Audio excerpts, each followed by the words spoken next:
Hey team, all right, welcome back to our training series. Today is Wednesday, so we're talking about something every property manager has to deal with, objections.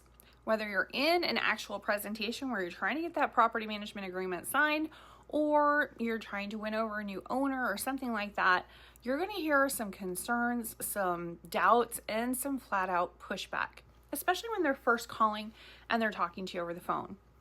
But here's the good news. Objections are not rejections. I want you to understand that.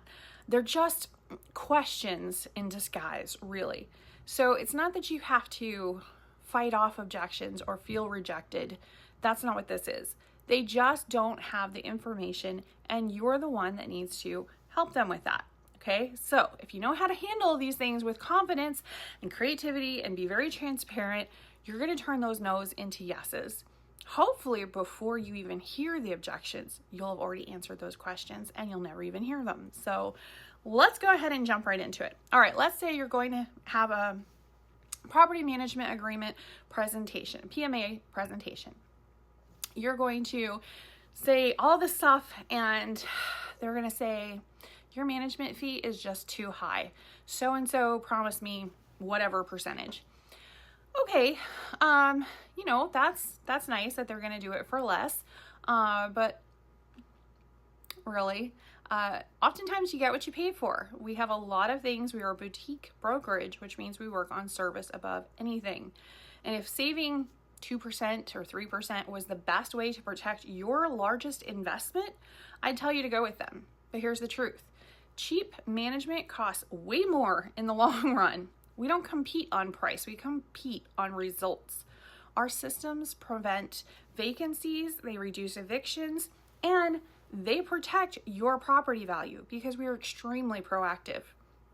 We go out there and we market and we do inspections and stuff long before there's going to be an issue, or at least we try.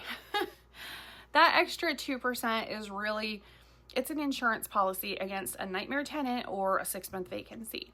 So if you'd rather save 2% up front rather than thousands on the back end, go with it.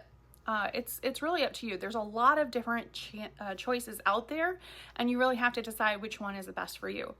But again, from my experience, cheapest isn't always best. All right, so what else? Let's say you have someone that says, I've always managed my own properties. I've done this for myself for years. I mean, why should I pay you, or why should I pay a company? Try this. Well, that tells me that you're smart and you're experienced. But let me ask you this. How much is your time worth per hour?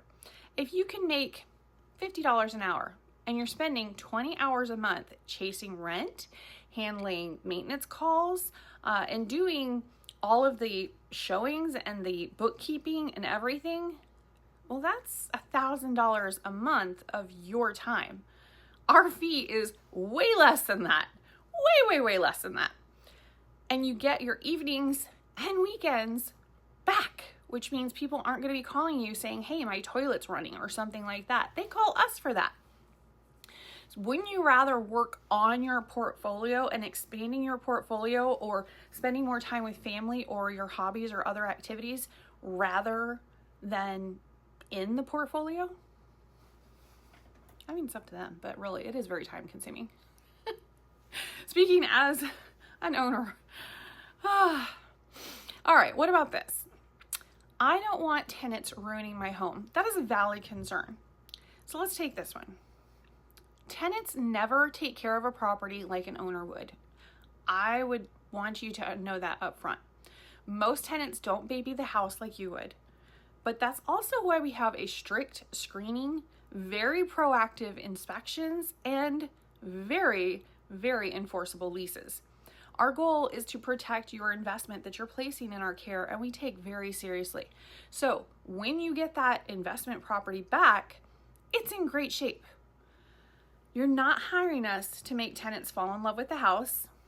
You're not hiring us to make sure that the rules are followed to the nth degree. We're here to make sure that your asset is protected.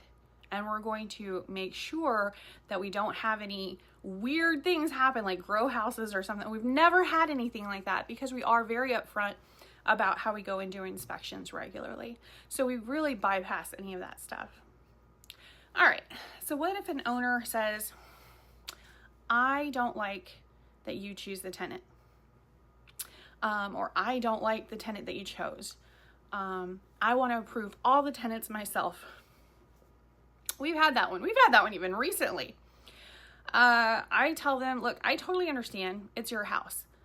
Completely understand. But here's the thing. Tenant selection has to follow fair housing law. Otherwise, you can get hit with huge fines and lawsuits. So if you're the one rejecting the tenants, you're the one that's legally liable for all of that fun, not us. When we follow our screening criteria, the liability stays with us. That means you get peace of mind without risking a lawsuit, which is helpful. That's what we're supposed to do. Keep you out of trouble, right? Does that sound like it's a safer way to do things? Keep in mind, we're very thorough with our screening, and I'd be more than happy to share with you not only our rental application, but our rental guidelines as well, to see if there's anything that you maybe don't agree with. Sharing that kind of stuff along with maybe a sample lease or something like that shows that you are a professional. And I mean, for me personally, I've seen thousands upon thousands of applications. Thanks so much for hanging out with me and checking out the training, and I will see you tomorrow.